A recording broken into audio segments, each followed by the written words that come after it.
Back to Siri diaries official. First of all అందరికీ కూడా happy Rakshabandhan అండి. ఈరోజు వచ్చేసి మనం ఒక ఇంపార్టెంట్ వీడియో చేయడం జరుగుతుంది. జీడిఎస్ నోటిఫికేషన్కి అప్లై చేయాలంటే ఎలిజిబిలిటీ ఏది 10th కదా.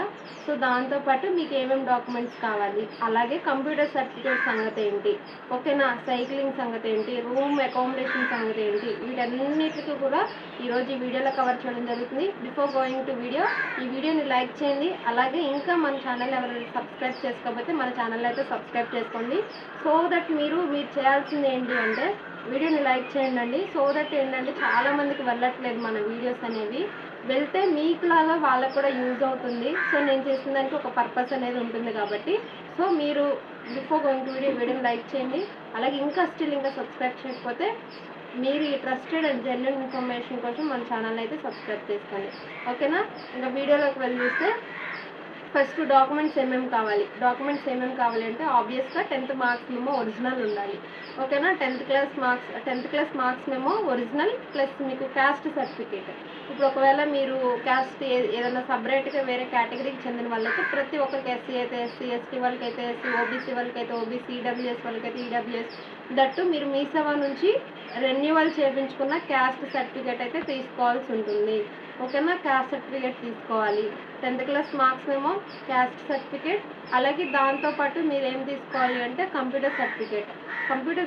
ఇప్పుడు ఒకవేళ మీరు ఆల్రెడీ నేర్చుకుని ఉంటే వెల్ అండ్ గుడ్, మీకు ఆల్రెడీ కంప్యూటర్ నాలెడ్జ్ ఉందని చెప్పేసి మీకు ఆ ఇన్స్టిట్యూషన్ నుంచో లేకపోతే మీ ట్రైనింగ్ సెంటర్ నుంచో మీకు కంప్యూటర్ సర్టిఫికేట్ అనేది వస్తుంది.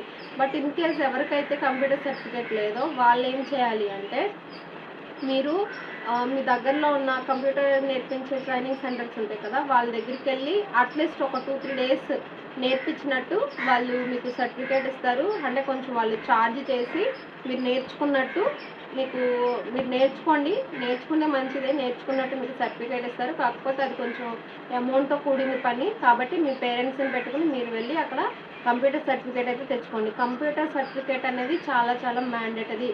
అట్ ది ఎండ్ ఆఫ్ ఇప్పుడు ఇది డైరెక్ట్గా రిక్రూట్మెంట్ సెలక్షన్ అనేది మీ యొక్క మార్క్స్ బేస్ బెట్ అంటే మెరిట్ బేస్ బెట్ జరుగుతుంది కాబట్టి మీరు జరిగిన వెంటనే ఈ డాక్యుమెంట్ వెరిఫికేషన్లో కనుక డాక్యుమెంట్స్ ప్రాపర్గా ఉండకపోతే you will be not selected, ఓకేనా. కాబట్టి కంప్యూటర్ సర్టిఫికేట్ అనేది మీ దగ్గరలో ఉన్న కంప్యూటర్ ట్రైనింగ్ సెంటర్స్ దగ్గరికి వెళ్ళి మీరు మనీ ఇచ్చినా కూడా వాళ్ళు ఇస్తారు. ఇచ్చి మీరు కంప్యూటర్ సర్టిఫికేట్ తీసుకుని నేర్చుకోండి, మ్యాక్సిమం నేర్చుకుని తీసుకోండి. లేదు అన్నా కూడా no problem. So computer certificate ఒకటి కావాలి. ఈ 3 అనేది మాత్రం మ్యాండేటరీ అండి, ఓకేనా. ఇంకా మీకు ఇంకేం చెప్దాం అనుకున్నామంటే రూమ్ అకామిడేషన్. ఇప్పుడు ఫర్ ఎగ్జాంపుల్ బీపీఎంగా సెలెక్ట్ అయినా, ఏబీపీఎంగా సెలెక్ట్ అయినా, డాక్ సేవగా సెలెక్ట్ అయినా you should be accommodate there. అంటే ఏ ప్లేస్లో అయితే మీకు వస్తుందో అక్కడ మీరు ఉండాల్సి ఉంటుంది. సో కాబట్టి మీరు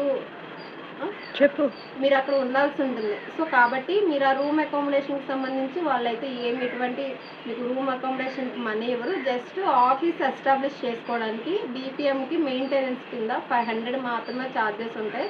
అలాగే సైక్లింగ్ కంపల్సరీగా రావాలంటే నో నీడ్ అండి, నాట్ మ్యాండేటరీ. సో కంపల్సరీగా అంటే సైక్లింగ్ రావాలి అని చెప్పేసి మన నోటిఫికేషన్లో ఇచ్చారు, బట్ అదైతే అవసరం లేదు. రూమ్ అకామిడేషన్ సంగతి చూసాము, అలాగే మీకు సైక్లింగ్ సంగతి చూసాము, అలాగే కంప్యూటర్ సర్టిఫికేట్ కూడా చూసాము. కాబట్టి documents 10th class marks memo, computer certificate, caste certificate, అలాగే ఇవన్నీ కూడా మీరు రెడీ చేసుకోండి. ఒకవేళ మీ దగ్గర లేకపోతే కనుక మీరు మీ దగ్గరలో ఉన్న అంటే మీకు ఇప్పుడు ఆల్రెడీ మీరు స్టడీస్ అయితే ఎడ్యుకేషన్ ఇన్స్టిట్యూషన్స్లో ఉంటాయి, కాలేజెస్లో ఉంటాయి కాబట్టి ఆ టైంకి తెచ్చిపెట్టుకోండి. జస్ట్ ఇప్పుడు అప్లై చేస్తే మీరు అప్లై చేసేటప్పుడు అప్లోడ్ చేస్తే సరిపోతుంది, ఓకేనా. తర్వాత ఇంకొకటి మెయిన్ థింగ్ అండి, మీరు అప్లికేషన్ పెట్టేటప్పుడు సిగ్నేచరు ఎలా పెడితే ఇంటర్వ్యూ కాదు, ఆ డాక్యుమెంట్ వెరిఫికేషన్కి వెళ్ళినప్పుడు కంపల్సరీగా అలాగే సిగ్నేచర్ పెట్టాలి, ఓకేనా. మీరు డాక్యుమెంట్ వెరిఫికేషన్కి వెళ్ళిన తర్వాత మీరు ఒకసారి సిగ్నేచర్ చేయమని అడుగుతారు.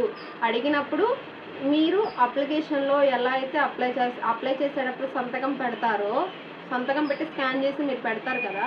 సో మీరు అట్లా ఎట్ ది ఎండ్ అంటే డాక్యుమెంట్ వెరిఫికేషన్కి వెళ్ళినప్పుడు కూడా సంతకం అలాగే పెట్టాలి. నేను నేనేం చేశాను అంటే నాకు అసలు తెలియదు అప్లికేషన్ అప్లై చేసేటప్పుడు. సో జస్ట్ నార్మల్గా అప్లై చేసేసాను. సంతకం సిగ్నేచర్స్ అవన్నీ అయిపోయినాయి. నేను అక్కడికి వెళ్ళేటప్పటికి నేను కొంచెం స్టైల్గా పెట్టానులేండి. నాకు కొంచెం నార్మల్గా ఇక్కడేమో సో అండ్ సో అని పెట్టేసాను. అక్కడ కొంచెం ఎక్స్ట్రాలు చూపిద్దామని చెప్పి ఎన్ అని చెప్పేసి కొంచెం అటు ఇటు దానికి తోక దీనికి తోక యాడ్ చేశాను. యాడ్ చేసేటప్పటికి అప్లై చేసిన మీరేనా, మీరు సిరివెన్నెలనేనా అని అనేసి నన్ను అడిగేశారు. సో కాబట్టి డాక్యుమెంట్ వెరిఫికేషన్ అనేది మ్యాండటరీ అండ్ మెయిన్ కాబట్టి మీరు సిగ్నేచర్ అప్లోడ్ చేసేటప్పుడు, ఫోటో అప్లోడ్ చేసేటప్పుడు మీ ప్రజెంట్ ఒరిజినల్ ఉన్నాయి మాత్రమే అప్లోడ్ చేయండి. మీరు అప్పుడెప్పుడో అప్లై చేస్తే you will be definitely rejected.